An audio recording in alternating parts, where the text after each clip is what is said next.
Magandang umaga po sa ating lahat, mga kapatid. Magandang umaga din po, Father. Tayo po ay nasa ikapitong simbang gabi na. Halos ilang araw na lang, hindi na kayang pigilan pa. Kahit umulan pa yan, Pasko na. Palakpakan natin ang Panginoon.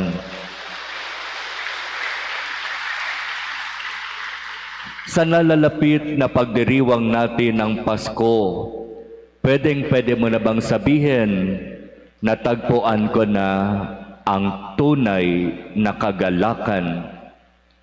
At kung masasabi mo na natagpuan mo na ang tunay na kagalakan, kanino mo yon natagpuan? Sa katabi mo? Kanino mo masasabi na ako ay nagiging masaya? Masaya ka ba sa pinili mo? Masaya ka ba sa naging desisyon mo? At tama ba ang pinili mo na maging desisyon na sa Kanya ka magiging masaya?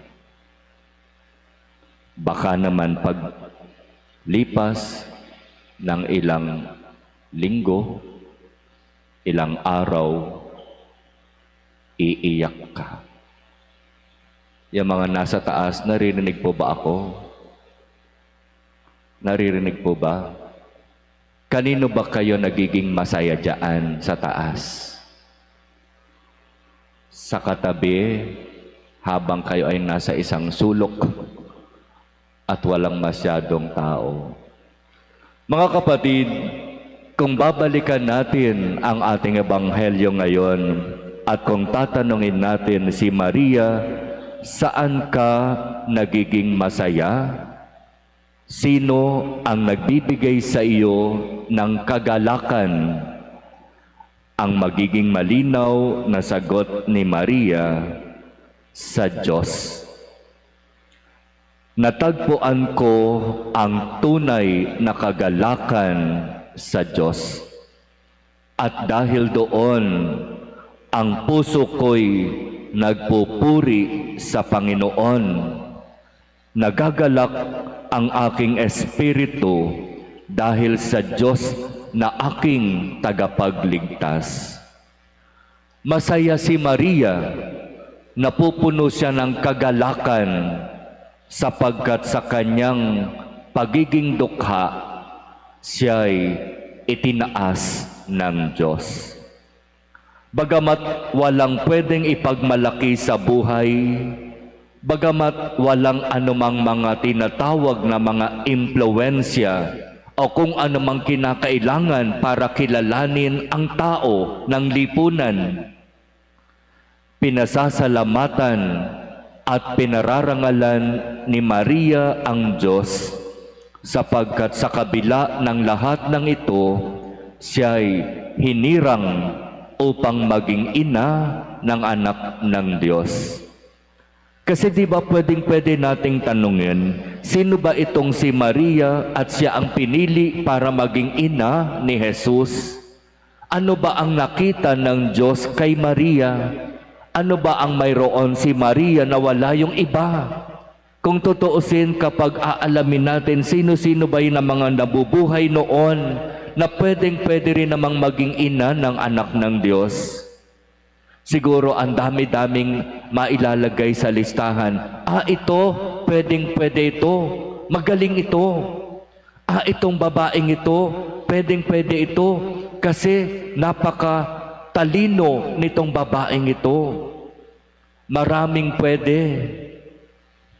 Pero talagang kapag ang Diyos ang pumili, yung mga hindi inaasahan ng tao, sila pa ang napipili.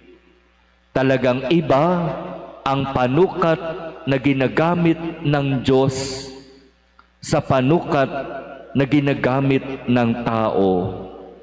Maaaring sinasabi ng tao, nagiging masaya ako kapag mayroon ako ng mga material na mga bagay na matagal ko nang pinangarap magkaroon. Masaya ako kapag nakamit ko yung posisyon na matagal ko nang tinitingala at inaasahan. Masaya ako kapag ako ay naging mayaman, lalo na kapag ako'y tatama sa loto. Masaya ako kapag ako'y naging makapangyarihan, kapag ako'y inilagay sa pedestal. Masaya ako kapag ako ay pinapasalamatan, kapag ako'y pinaparangalan. Masaya ako kapag nangyayari yung kung ano ang gusto ko. Masaya ako kapag nagagawa ko yung mga bagay na gusto kong gawin. Di ba yan naman ang dahilan kung bakit ang tao ay nagiging masaya? Pero kung aalamin natin ang tunay na kagalakan, ang malalim na kagalakan na dapat nating maranasan, katulad ni Maria, di ba ang lahat ay dapat magmula sa Diyos? Di ba dapat ang kagalakan natin ay nagmumula sa Diyos, na kahit nahihirapan, kahit nagsasakripisyo, kahit umuulan, kahit dumaranas sa matinding pagsubok, nananatili at masaya't nakangiti pa rin. Kasi malinaw ang dahilan ng lahat ng ginagawa ko sa buhay ko ay ang Diyos. Siya ang dahilan ng lahat sa buhay ko. Sa Kanya ako humuhugot ng lakas. Sa Kanya ako nakakakuha ng inspirasyon. Kaya kahit ako'y nahihirapan, kahit marami akong naririnig na mga hindi magandang salita, patuloy pa rin akong nagsisikap na makapaglingkod sapagkat masaya ako sa aking ginagawa. Kapag ganoon yung ating magiging pakiramdam, katulad ni Maria, di ba ang sarap-sarap umawit? Talagang mapapaawit ka sa saya, sa kagalakan, bilang papuri at pasasalamat sa Diyos. Nangyari na po ba yon sa'yo? Yung talagang para kang nasisiraan ng isip o ng ulo.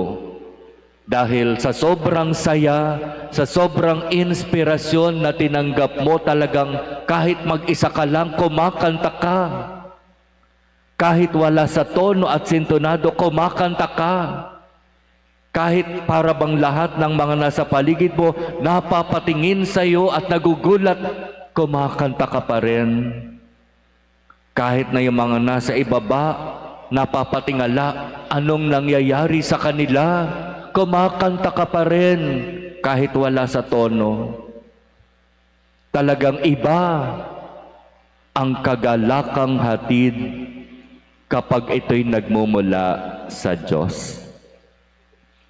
Para kay Maria, kung meron mang dapat pasalamatan at papurihan, iyon ay walang iba kung hindi ang Diyos. At kung babalikan pa natin ang unang pagbasa mula sa aklat ni Samuel, narinig din natin ang isang kwento ng pag-awit ng isang ina kung papaanong sa kabila ng napakahabang panahon na hindi sa pinagkalooban ng Diyos ng anak, sa katapusan, sa kakakulit niya sa Diyos, sa pagmamakaawa niya sa Diyos, pinagkalooban din siya sa wakas ng anak. Kaya siya'y nagbalik sa templo, nagbalik sa Diyos para magpasalamat sa Diyos. At ang kanyang pasasalamat ay sa pamamagitan ng paghahandog ng kanyang anak sa Diyos. Para kay Ana, isang malaking pasasalamat sa Diyos na ang aking anak na ipinagkaloob niya sa akin ay maibigay ko sa kanya bilang handog. Kaya napaawit si Ana bilang pasasalamat at bilang pagpaparangal sa Diyos. Sa mga susunod na araw, makakarinig pa tayo ng ilan sa mga tauhan sa Ebanghelyo na dahil sa pagtanggap mula sa Diyos ng nag-uumapaw na biyaya at pagpapala ay talaga namang mapapaawit sa tuwa.